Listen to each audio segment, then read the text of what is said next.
Good evening, my friends. Real danger. 6 terrifying steps that could see the Gaza crisis spiral into World War III with British and United States boots on the ground, warns ex-Navy chief. Step 1, Israel overreacts. And this is referring to the ground and air invasion of Gaza. And it could get ugly. It's going to be ugly, urban fighting, and Israel vows to destroy the tunnel network. And that could lead to just a massive recoil in horror at the Israeli overreaction. So in the Arab world, that would help speed these other ones along. The war could spread to Lebanon. Hezbollah is well funded and well equipped. Syria may get in on the action as well. That would be kind of a dumb move in my opinion, but hey, I'm not making these decisions because Syria is backed by Russia, and Russia has a vested interest in seeing this war get all the focus in the media, because it distracts them from the Ukraine war. And then Iran will kick off and then join the party. That could get ugly.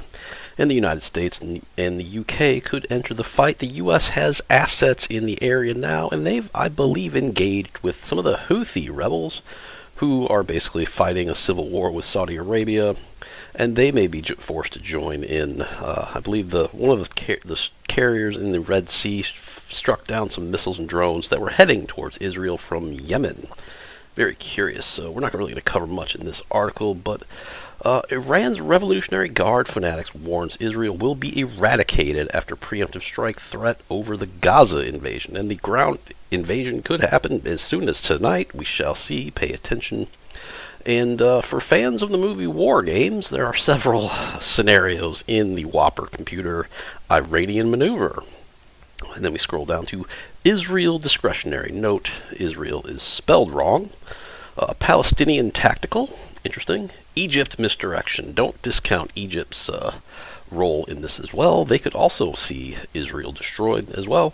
And Arabian strike. So it's interesting thought. I always look and see if there's any hot spots about from the movie War Games.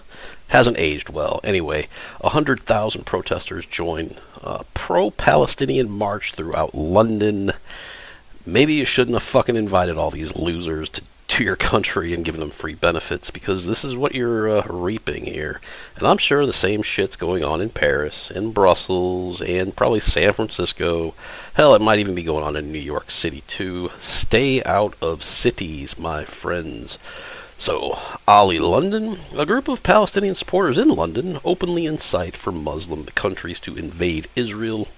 Muslim armies rescue the people of Palestine. Yes, that would be Lebanon, Syria, Iran. Who knows who could join in? This could be, because Israel is not surrounded by many friends. Maybe Jordan is a slight ally, but who knows? A lot of Muslims have a vested interest in seeing Israel destroyed. But Israel has nukes, and they could glass somebody, and that would be very unpleasant.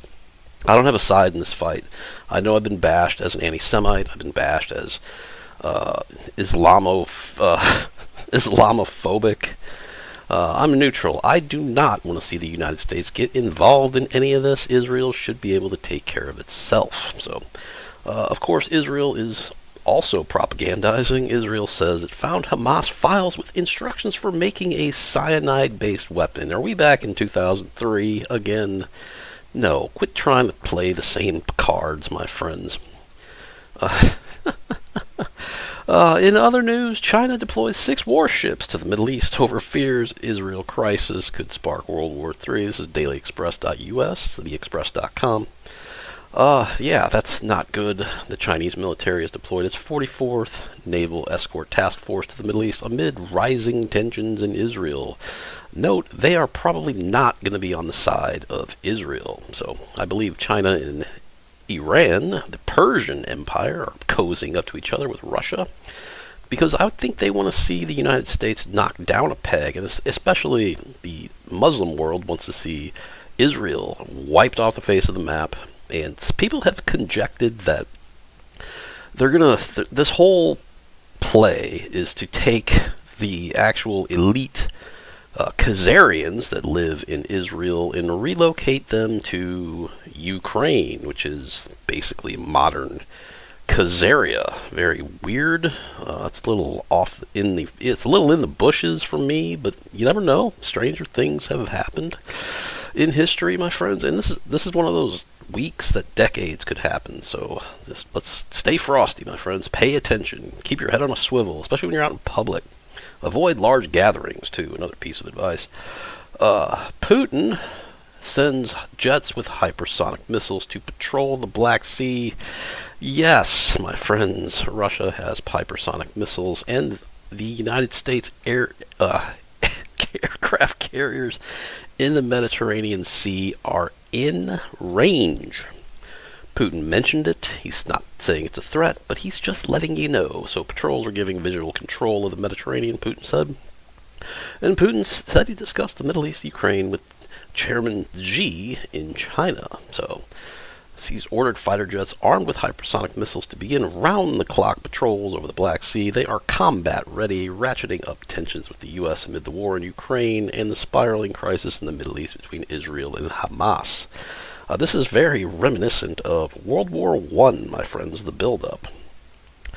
So, Putin told reporters in Beijing after talks on Wednesday, that was like 4 days ago, with Chinese President Xi Jinping, he ordered MiG-31 aircraft armed with Kinzhal missiles that have a range of more than 1,000 kilometers at speed Mach 9.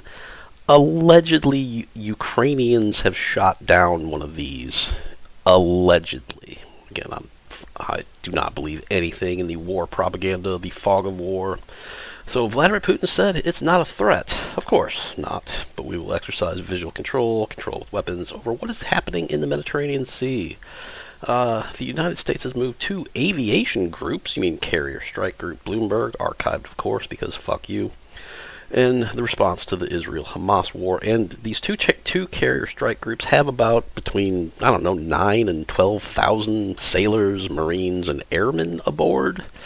So one of those at the bottom of the Mediterranean Sea would be quite expensive in material and manpower. And since the United States delivered the ATACMS long-range missiles to Ukraine, and Ukraine almost immediately fired them into Russia, as we told them not to do, but people with life skills know they would immediately do it, and we were proven right again. So, Washington getting more deeply involved in the conflict there. And the United States House does not have a fucking speaker, and guess what? I don't give a shit. I don't give a shit if you never elect another fucking speaker ever again, okay? People are like, oh my god, why ain't the aid getting Ukraine? Why ain't the aid getting Ukraine? Who gives a fuck about Ukraine? Who gives a fuck about Gaza, too, in my opinion? Anyway, where is the leader of the free world? He is escaping to vacation. So they are probably not hitting the beach. It's probably cool in Delaware. But he is definitely on vacation and checked out and out to lunch. And he will maybe see you guys on Monday afternoon, if you're lucky. So Israel is prepping the ground invasion of Gaza. And U.S. troops are targeted while Congress remains paralyzed without a House Speaker. Fuck Congress, all right? As long as there's no House Speaker, there's no bullshit legislation being passed, and therefore no new spending, my friends. And I was going to cover this, but I'll just manually go over it now. Actually, hang on one sec. All right, we are back. This is fiscal.treasury.gov, the official end of 2020 fiscal year 2023 statement on receipts, outlays, and surplus/deficit. Yes, surplus. My fucking ass, surplus. Beijing Biden on vacation right now. Great deficit reducer in chief. We ran a $1.7 trillion deficit in fiscal year 2023. Good fucking job, Joe Biden.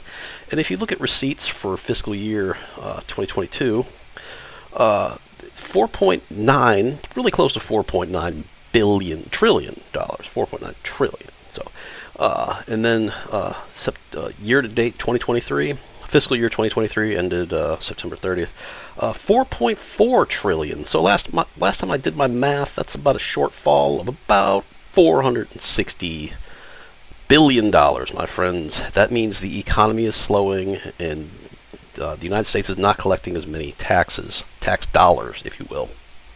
So I know everyone tries to put the spin that the U.S. economy is great. You stupid fucking proles are too stupid to realize it. No, the economy's shrinking. I know I have not contributed very much to this tax number this year, so because I'm fucking sick to death of being raped every year, 26 times a year, and then getting just mega super raped in April. Call me selfish, you know? Don't like being treated like that, but anyway. That's that. That's all we're going to do. If you like my content, nobody made it this far. If you like my content, hit subscribe, hit the like button, hit the notification bell, leave me a comment. I read all the comments of my friends, and pick up some non-perishable food, and God bless, and stay frosty.